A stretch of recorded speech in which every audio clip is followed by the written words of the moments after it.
Brexit is an abbreviation of two words in English.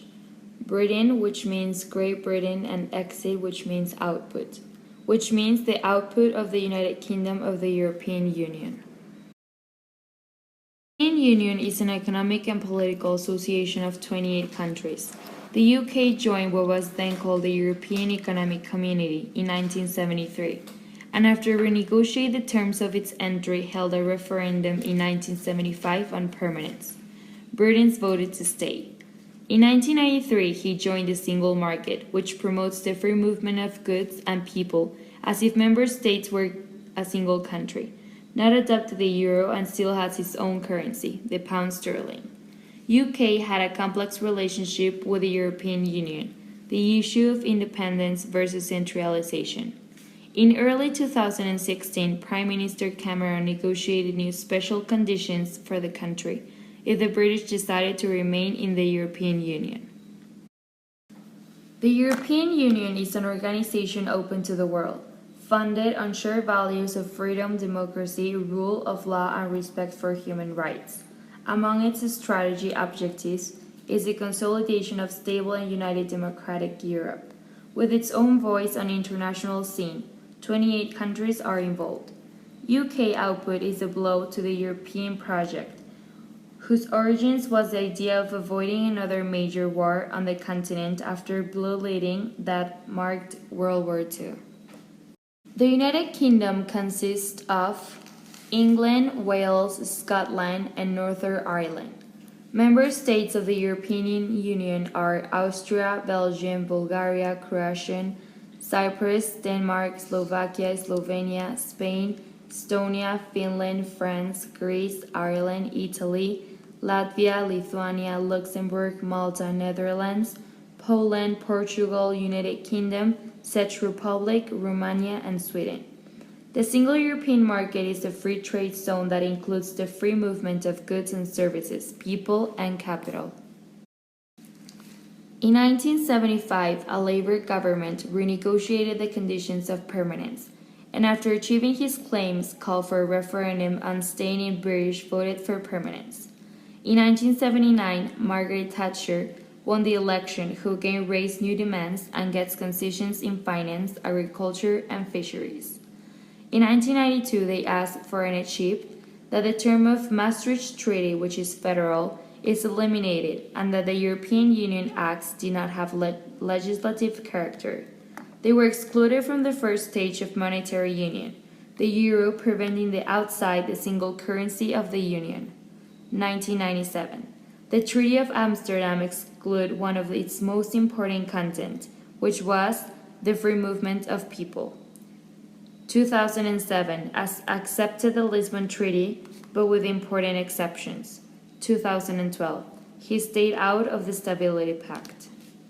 On June 23, 2016, it took place in the United Kingdom referendum on staying or leaving the European Union. Although since 1973, the UK in 1993 joined the single market, which promotes the free movement of goods and people as if member states were a single country, but not adopted the euro, keeping its currency and monetary policy, so that the referendum its membership to economic and political association called One European Union country decided. In 2015, during this campaign for re-election as British Prime Minister, David Cameron pledged to make 2017 the referendum. Prime Minister David Cameron was in favor of permanence, as well as 16 of the 21 members of his government, although the Conservative Party declared itself neutral. The Labour Party, the Scottish Nationalist Party, the Welsh Plaid, and the Liberal Party also favored the permanence. The US President Barack Obama and other countries like France and Germany supported the option of staying. UK argued it earns much being a member of the European Union because it can sell goods and services to other countries more easily. And also they insisted that the arrival of immigrants, mostly young people who want to work, promotes economic growth and helps fund public services and businesses. UKIP is the Nationalist Party in the last parliamentary elections, won 13% of votes. About half of the parliamentary Conservative Party, including 5 members of the government and the popular former Mayor of London, Boris Johnson. Proponents of this option argue that the European Union membership is an obstacle to the development of UK, laying on the back shell more than it receives, and that the European regulations they consider excessive hurt British campaigns. UK also wants to regulate and regain full control of its borders, and that the number of foreigners entering the country in search of work is reduced. The first mention of economic growth, both potential and actual. Many Britons were convinced gradually that Britain is producing less than they could afford, because the European Union was slowed economic activity by imposing rules to business and charging high annual fees on account membership, those that have not generated returns. To understand this point, we assume an example. Suppose that in a country there are 3 milk producers. After several periods of low portability, they decided to come together and form a union to define a set of rules in common: who sell, how much to sell, what wages to pay, among other subjects. The group experts that after this will improve the portability of 3 producers, so membership fee for each member in order to generate common pots of money to be invested in common needs defined. However, after years of argument, a producer flaunted thoroughly assesses the benefit from the union and considers that this did not increase after membership. The producer sells same prices as before, and worse produces less. So the producer had to give up a certain customers and business, loyalty to union rules. About the producers, the question arises, may businesses be better if I leave the union? The second reason given by the Eurosceptic sectors linked to migration control. Many years ago, the UK comes resenting the negative externalities of receiving immigrants every day, month after month, year after year. In this regard, many leaders of the Big Island were proposed regain full control of its borders, so as to reduce the number of immigrants, especially those of the European Union, and is that the members of the European Union countries are obligated to freedom of movement. A run on the pound. The Bank of England has said the currency could plummet in the case of a vote in favor of Brexit. The pound is particularly vulnerable because UK is based on foreign investment to support its economy. Market crash stock. The Bank of England and the International Monetary Fund say a vote for a Brexit could tip the UK economy into recession. The UK government say they would leave Britain permanently poorer. Unemployment.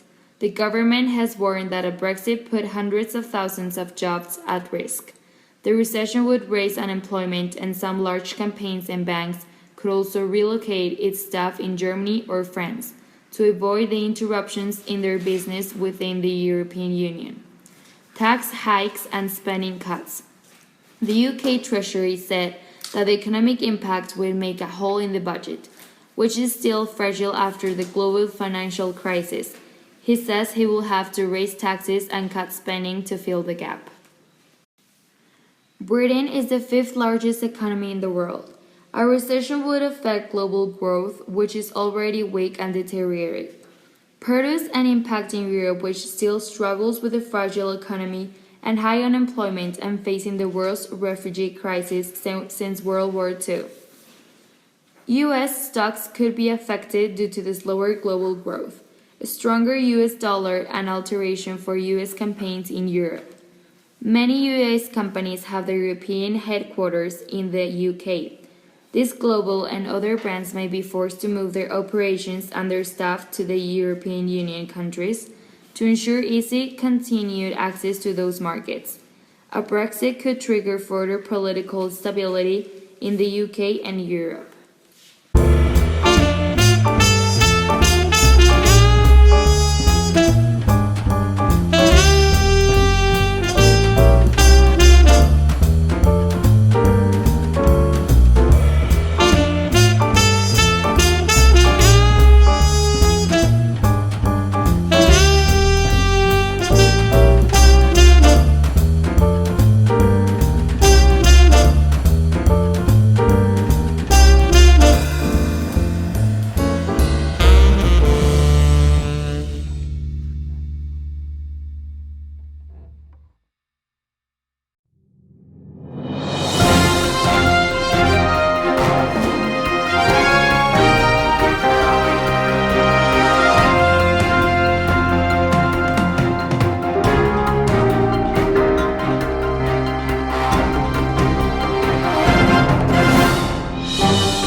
People are saying that Britain's economy will suffer if we vote to leave the European Union. But is that really true?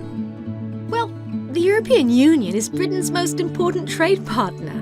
It buys 44% of our exports and supplies more than half of our imports. So leaving would hurt us? Well, yes. Our exports to the EU are worth 13% of GDP. Couldn't we vote to leave the EU but keep free access to their market?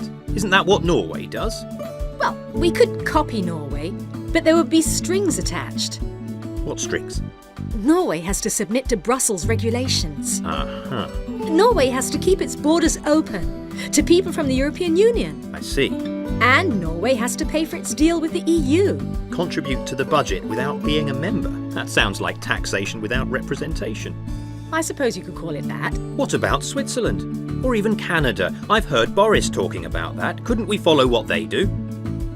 Switzerland and Canada have done deals with the EU, but they don't get special access to the market for financial services, which are an important British export. But we would still be a member of the World Trade Organization. Wouldn't that protect our right to sell stuff to Europe? Unfortunately, the WTO doesn't do much to protect free trade for services, which account for 78% of our economy.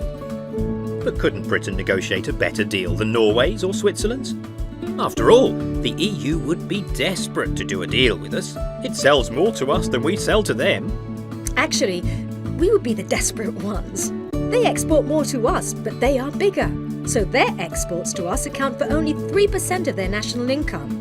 Meanwhile, our exports to the EU are worth 13% of our national income. So, bottom line, what would happen to our economy if we voted to leave the EU? We would trade less, and we would attract less foreign investment, since we could no longer promise hassle-free access to the EU. So Britain should stay in the European Union? Well, it's your vote. You decide. This video graphic is sponsored by infacts.org, a journalistic enterprise making the fact-based case for Britain to stay in the EU. For more infacts, go to infacts.org.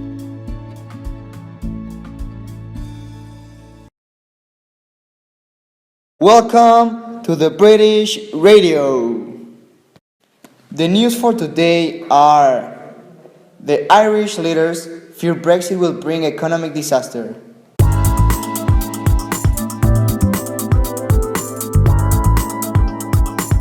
Irish leaders have warned of an economic disaster on both sides of the border without decisive action to comfort the effects of Britain's impending departure from the European Union.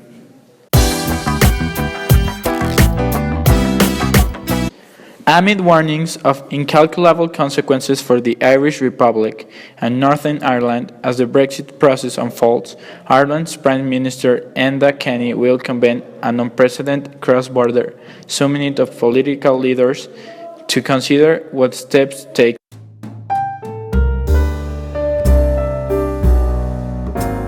The next news is majority of UK CEOs considering moving abroad post-Brexit. Ian Duncan-Smith has hit out a lazy British business who hire employees from the European single market instead of training someone from the UK to do the job. The former Work and Pension Secretary and Brexit campaigners told the International Business Times that European Union freedom of movement had led to a firm failing to invest in their workforce. Mr. Duncan-Smith comments come weeks after newly appointed International Trade Secretary Liam Fox branded British business fat and lazy. Once Article 50 has been triggered, the United Kingdom will have 2 years to negotiate its withdrawal. We don't really know how the Brexit progress will work. Article 50 was only created in late 2009 and it has never been used. Former Foreign Secretary Philip Hammond, now Chancellor, wanted Britain to remain the European Union, and he has suggested it could take up to 6 years for the UK to complete exit negotiations. The term of Britain's exit will have to be agreed by 27 national parliaments, a process which could take some years, he has agreed. He said, According to the new Foreign Secretary, full English Brexit will be served by early in the new year and will be consumed within 2 years.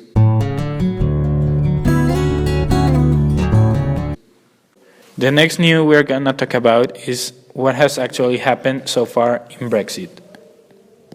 Amid warnings of incalculable consequences for the Irish Republic and Northern Ireland as the Brexit process unfolds, Ireland's Prime Minister Enda Kenny will convene an unprecedented cross-border summit of political leaders to consider what steps to take.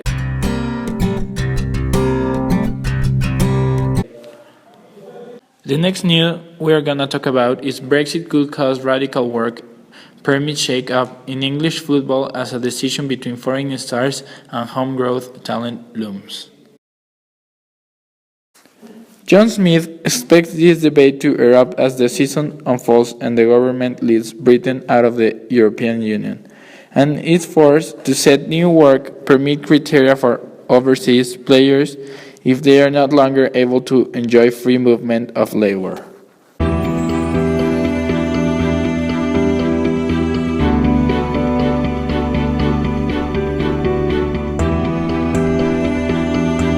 The last update or the conclusion about Brexit is that they are searching to see when Britain is actually going to be able to go out of the European Union. All along this project, I've learned a lot about Brexit and a lot about economy in general, and also how referendums and the European Union works. I think that Brexit could be a positive or a negative thing for the United Kingdom. It just depends on which direction it is working. But I think that if they learn how to manage it in a really good way, it could actually be really helpful for the growth of the country. Right now, something is happening with London because they want her new visa. So London needs its own visa system to allow higher levels of migration to avert economic decline post-Brexit. The Prime Minister has said curbs on European Union citizens' freedom of movement in the UK will be a red line for her, and she has ruled out a points-based system. The Brexit will be achieved until the end of next year, according to have been saying many news sources. This could be to the year 2017. So it now, only what is happening is that are reaching agreement with the European Union, that both win and none lose something important. Like for example, a fall of currency, unemployment, or disaster with the citizens.